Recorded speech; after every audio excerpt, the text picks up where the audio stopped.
Hello, and welcome to Hire We Go, where we're chatting all things talent acquisition transformation. Whether you're an HR vet or someone who's simply fascinated by how to find, attract, and engage talent, you're certainly in the right place. I'm your host and director of solutions here at Joveo, Ashlie Collins, and joining us today is Dan from JobGet. Thank you so much for joining us. Why don't you tell us a little bit more about yourself and JobGet? Sure. Thanks, Ashlie. Good to see you. So my name is Dan Sapir. I am the general manager of JobGet, and I've spent about 15 years in the job space, primarily working for different job sites, as well as tech players, which actually includes Joveo. So I'm an old friend of the Joveo crew.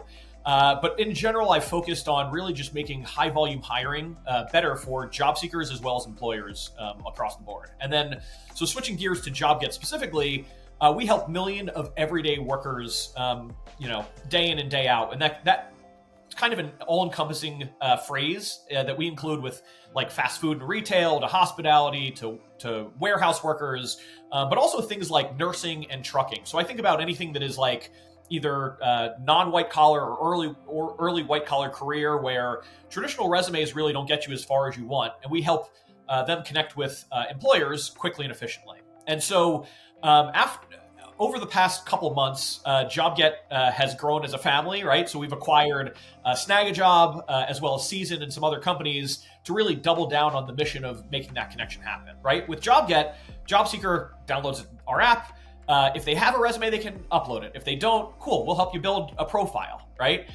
You're sort of with that saying, here's my experience, here's what I like, here's what I dislike. And from there, we are able to take what's happening in that local market and matching it to your preferences. So all of a sudden we can kind of, instead of just saying, here's an exact match to what you searched for, we can open that up and say, here are worlds that you weren't aware of as a job seeker that you're actually a great fit for, where you could either make more money or it could fit into your commute, or you could be home with your family at certain hours or whatever. And then we serve that up in almost like a Uber Eats type of experience where there are carousels. So the first one might be, here are jobs that we've matched near you where you could make $20 or more an hour. And if you're a warehouse worker making $13 an hour, that could be really enticing.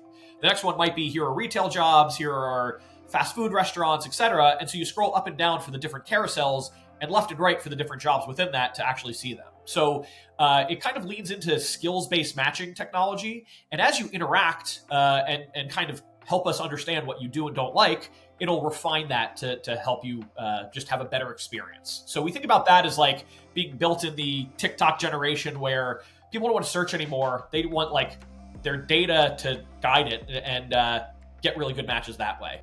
Yeah. And I get particularly excited about the skills matching piece and serving up jobs because I think I did a stint in the early career space, and social mobility was a huge part of what we did there. And it's fascinating how you can encourage folks into jobs they never even thought of themselves for, based on the skills that they have. And I think this is going to become an increasingly important dialogue when we think about reskilling as the demands of the workforce change. And so a really, really cool space. I could go down a massive rabbit hole there. And another thing I was hoping to talk to you about is, like, we hear a lot about the black hole experience in job searching. From your perspective, what do you feel is broken in the current system and how can it be addressed? Yeah, so it's pretty interesting because I've worked on this quite a bit over the years. I worked at Indeed years ago and focused on Indeed Apply, and did something similar at Simply Hired, and I focused on Easy Apply integrations quite a bit, right? And I think that everyone has these applicant tracking systems that aren't really optimized, and a whole bunch of people fall in the funnel. I think over the past couple of years, people have fallen in love with Easy Apply, but then you lose job seeker intent for that individual job if you make it too easy, right? And so what ends up happening is you have these job seeker, and then of course you have these AI Easy Apply,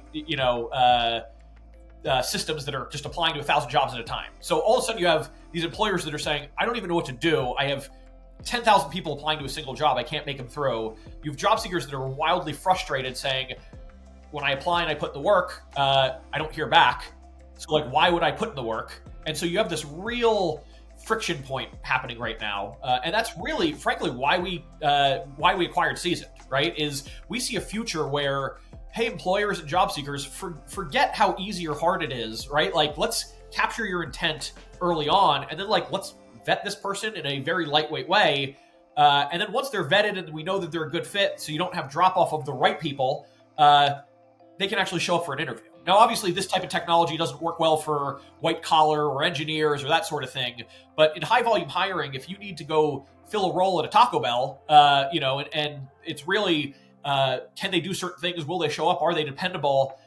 If you can have a hiring manager say, hey, here are the times I'm available to interview, and a job seeker can pass a few certain things and then show up to the interview, the hire's going to happen, right? And so that's really what we're focused on, moving away from, just easy apply or ATS apply or any of that stuff, and trying to skip that and get to like, hey, let's make sure people are interviewable and are the right match for this, and have them show up to day one. Yeah, this is something that we talk about a lot in terms of positive friction and negative friction, and getting the balance of those two things right. So love that. Speaking of the negative friction, by the way, I mean, I remember years ago, I talked to a large restaurant franchise and was trying to sell them on Easy Apply back in my Indeed days. And they said, well, we like all this friction because it makes sure you really want the job if you're going to apply, which that's one thought. But like, if somebody's really a good fit, they're like just upset with their role today and they're 10 seconds on the market,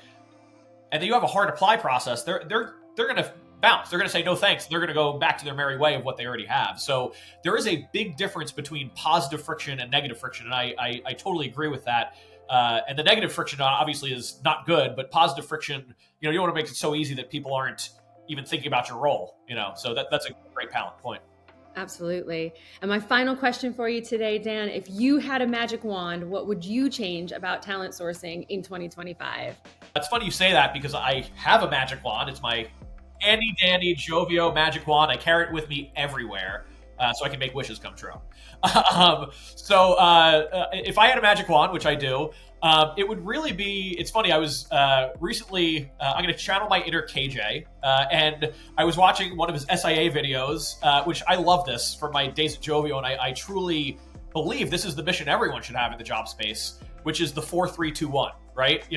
4 clicks, 3 applies, 2 shortlists, 1 hire. And those don't necessarily have to be the metrics, but like, our goal should be, how do we match the right job seekers to the right jobs, remove the noise from those that aren't the right job seeker, and make sure you make those connections so that the right people are applying, the right people are interested, they're super excited, and then you have a few people show up to that hiring manager for them to make the choice on of, this is the real best person for this job, right? So I think that just better connections, that